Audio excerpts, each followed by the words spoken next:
Hi guys, welcome. And who dat?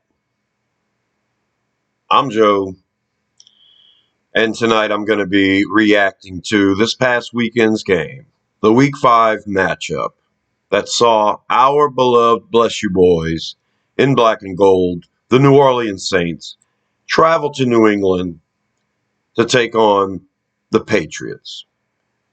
And it was a get-right game for the Saints in more ways than one. Final score, Saints 34, Patriots nothing. This is one of them games that you're going to have to store in the memory banks, and you can think about it for the rest of your life. Remember that day when Dennis Allen beat Bill Belichick by 34 points and shut him out? Now, I think it's interesting that most people reacting to this game are talking about how awful the Patriots are. But going into the game, the Patriots were favored, and they had lost a couple of close games to a couple of really good teams, the Eagles and who else? Well, they got stomped by Dallas. And so after the performance against Dallas and the performance against us, now everyone's saying they're the worst team in the league. But going into the game, we had to worry about Bill Belichick. We had to worry about getting out coached. We had to worry about our offense and how they were going to perform. Yeah, it didn't seem like it was going to be that easy when we went into it. But now that we've won 34-0, yeah, the Patriots are the worst team in the league. Well, they were the worst offense, and we were, I guess, second worst. Well, you guys watched the game. Defensive score by Tyrann Mathieu in the first quarter on a pick six. A great play by Granderson to knock the ball out of the quarterback's hands. Once that play happened, it seemed like the momentum went for the Saints, and we didn't stop there. We score a couple of more offensive touchdowns, and then in the second half, we run the clock out, managed to score a couple more times as well. All in all, it was a good game. Penalties were the bad part. I think our inability to convert on third down kind of made me feel sketchy about this. But I'm not going to look this gift horse in the mouth. We needed a bounce-back game. We needed the offense to do something more than 15 points. So offensively, we scored 27 points, and that's way better. So kudos to the offense. We also get that defensive touchdown. And I guess the defense can't really play much better. Let's pull up the offensive stats. Quarterback Derek Carr, 18 of 26, 183 yards, 2 touchdowns. He was sacked twice. Taysom Hill didn't throw a pass. Winston actually came in for the last 6 minutes, but he didn't throw a pass. This was Derek Carr's day. At yards per attempt is pretty low, but the completion percentage is good. 2 touchdowns. Red zone efficiency. I think Derek Carr played a very good game. I don't know if it was his best game this year. The first 2 games weren't that bad. But this was a very efficient, very good game. That touchdown pass to Chris Olave in the red zone was a thing of beauty. And I got to give kudos to Carr. He looked comfortable in the pocket. And I think that was the big difference. He decided he was just going to stand in there and, take whatever he could get. And I feel like last week he was a little on edge, a little nervous. He says the shoulder didn't bother him. I think it did, as far as his ability to throw. But as far as his ability to be comfortable in the pocket, I think it affected him. And this week it looked totally different. Carr looked different in the pocket, but the offensive line has been getting better, and they probably played their best game this past week. We give up 2 sacks. One of them was definitely on Derek Carr holding the ball too long. But other than that, I got to say, nice job, especially the offensive line.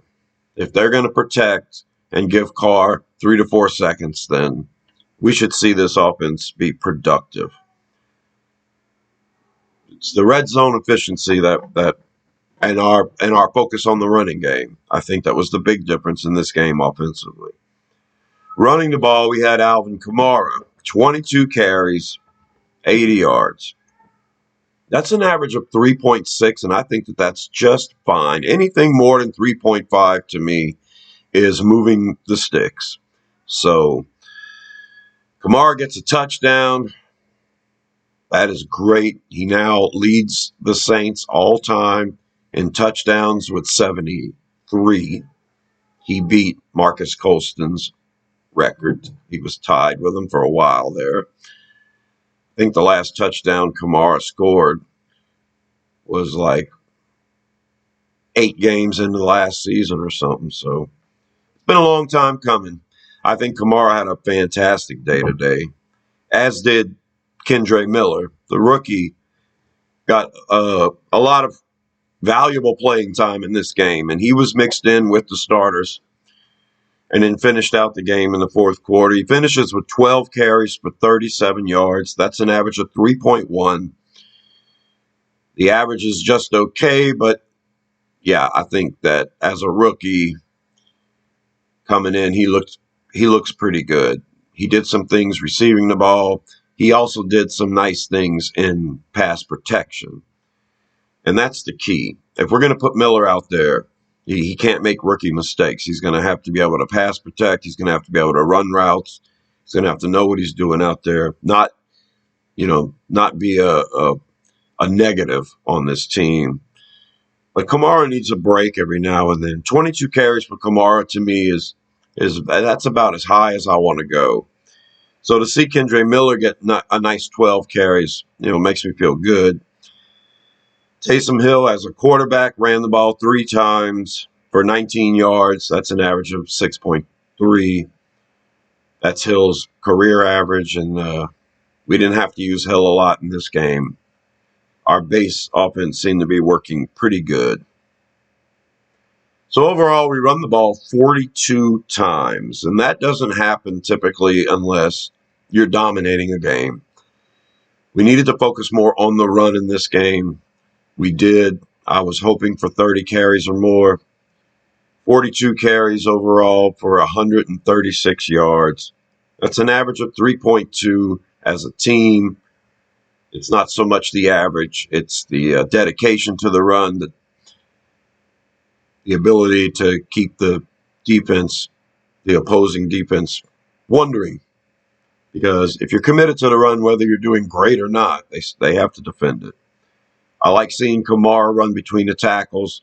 Every time Kamara runs the ball, people expect him to go on the outside. In the last couple of years, he's been just as or more effective between the tackles.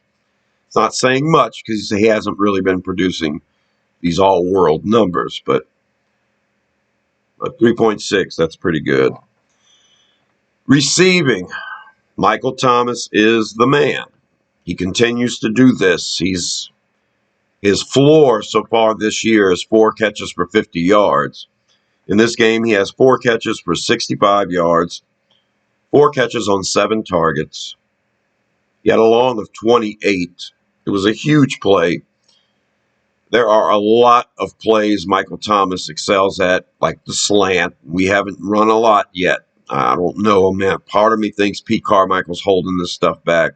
He doesn't want to put everything on film just yet. But as long as Thomas is averaging no less than 4 catches for 50 yards, I think he's worth the money we're paying him.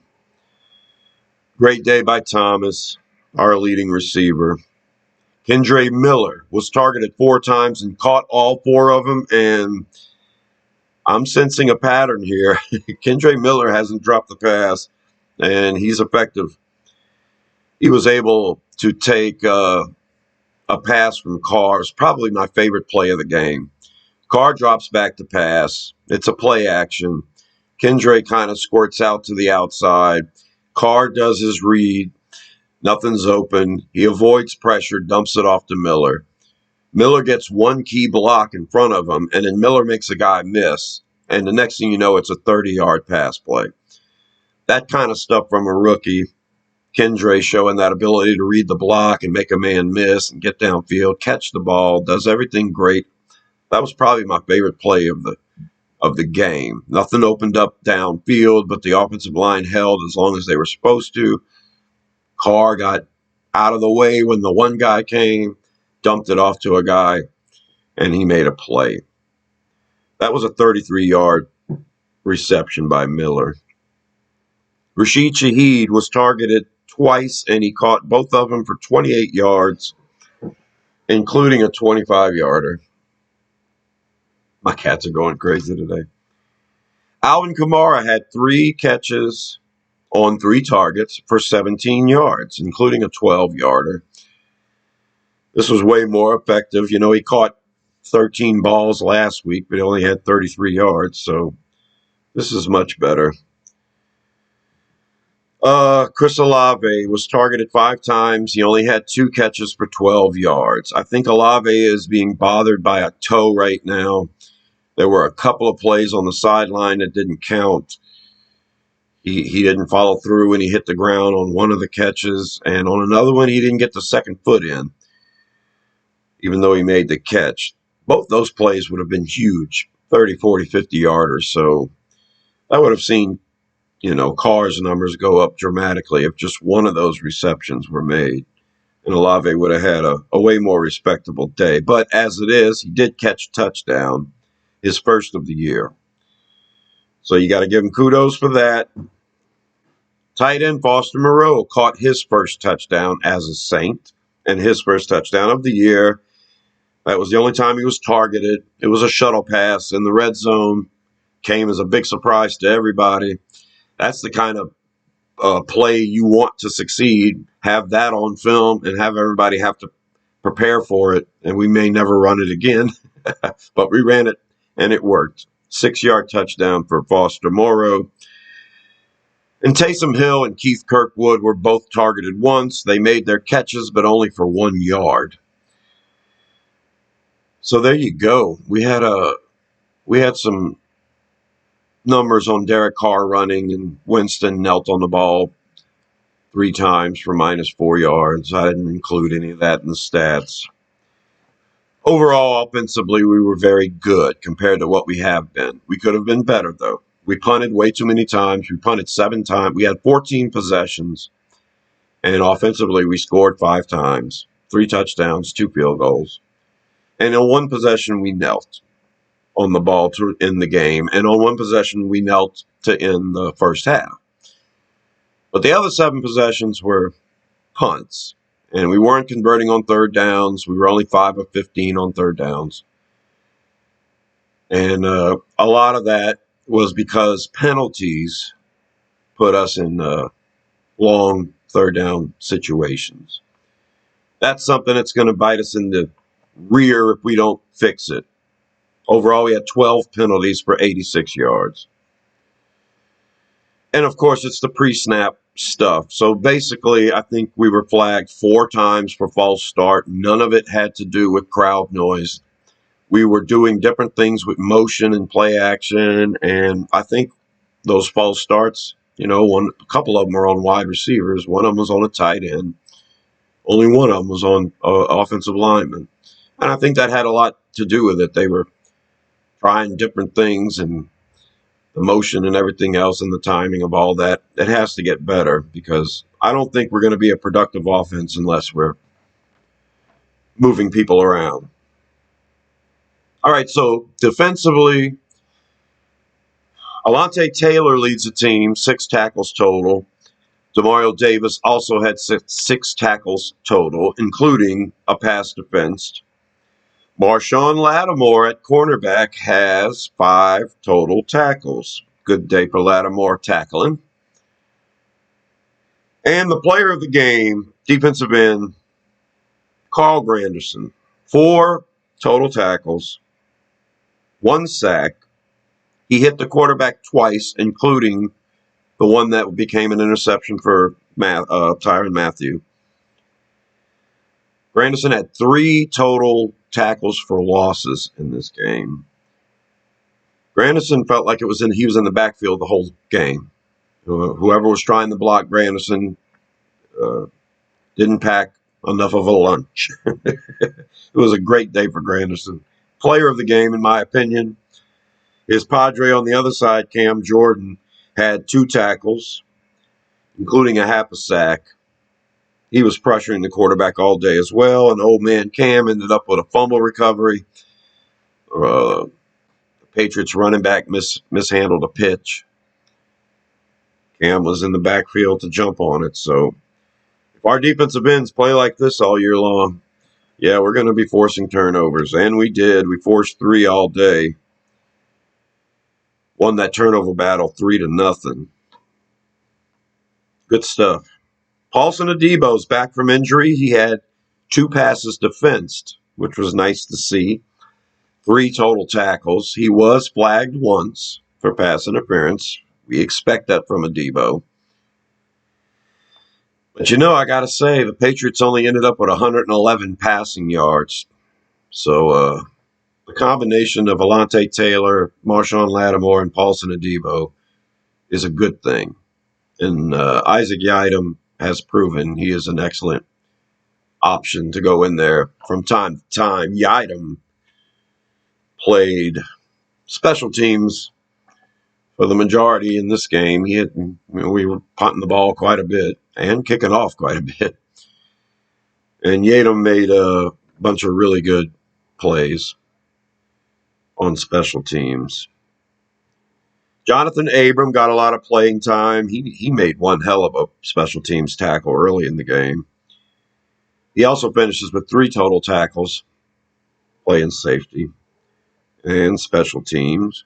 Linebacker Pete Werner, 3 total tackles. He had a pass defense. He's also the beneficiary of an interception. It was a great play, a timed stick by rookie Jordan Howden. Caused the ball to be dislodged from the wide receiver, and Werner was right there to pick it up. Nice play by Pete. Tano Passanio got some playing time, 2 total tackles, and he shares that sack with Cam Jordan. And the aforementioned Jordan Howden, only 1 total tackle, but 2 passes defended, including the one that was intercepted by Werner. Jordan Howden is very impressive as a rookie. Now, when Marcus May's going to be back this weekend, so May's going to take over again at safety. But I think Jordan Howden has shown that as a rookie, he is a player. And I'm going to expect Howden to be our starting safety here in the next couple of years because the guy is he's just too good. Now, we drafted him in the 5th round, and that's one thing I got to say about Dennis Allen. He knows how to draft defensive backs. There is no doubt about it. I mean, he gets Adebo in the 3rd round. He gets Taylor in the 2nd round when no one even had him on their radar. He gets Howden in the 5th round. All these guys are versatile. All these guys know how to play really good football. So, as long as Dennis Allen is our coach, if we draft a defensive back, I don't care when, where they're from, and who they are, I'm going to expect them to be really good. And finally, defensively, I'm going to mention Tyrann Mathieu, of course. He did not have a tackle in the game, but, he had the pick 6, and that's what got everything going. Overall, people want to say Belichick had an epic fail, 2 of his worst games as a coach in a row. And he looks like a guy that's ready to retire. He's still looking for 1 more win so he can have that all-time record.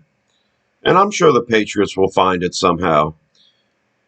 It doesn't matter how bad of a team any NFL team is. On any given day, you never know. People want to chalk up the future game the Saints play in Chicago later on this season. They want to chalk that up as a win immediately. Okay, Then Chicago ends up winning this weekend or last weekend, and you just never know. Every team is good. We're going to have all three phases working for this team to be successful. And in a game like this, winning 34-0, it feels like all three things were running smooth. We held New England to only 8 first downs. They were only 1 of 14 on third downs. They were 0 of 2 on fourth down attempts.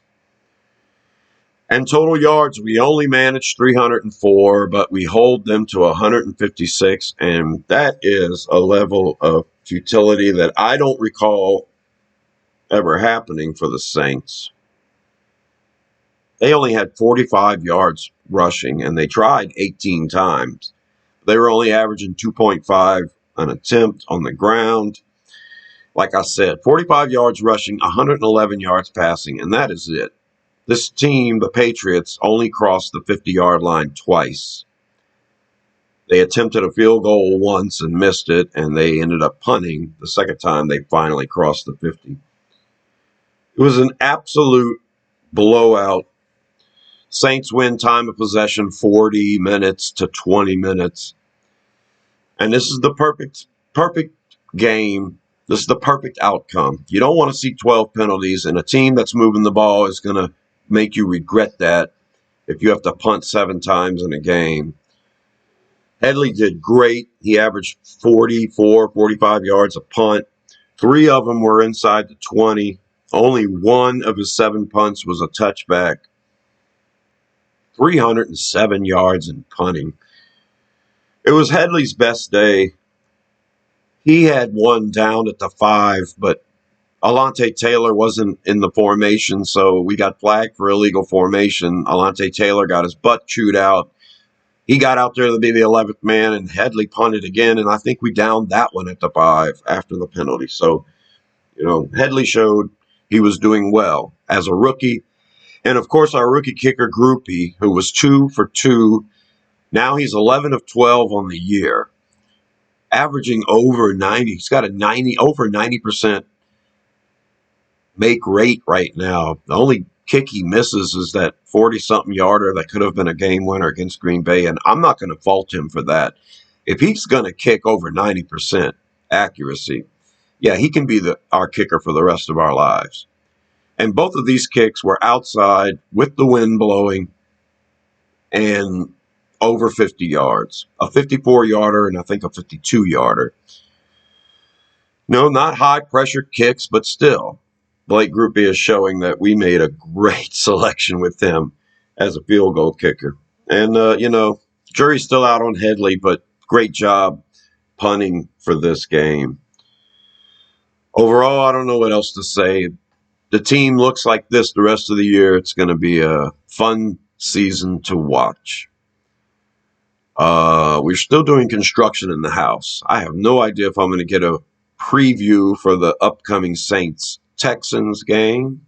If I do, that will come out on Thursday. So subscribe to Rosenfield 10 for more videos like this. I'm Joe, and I'll talk to you later.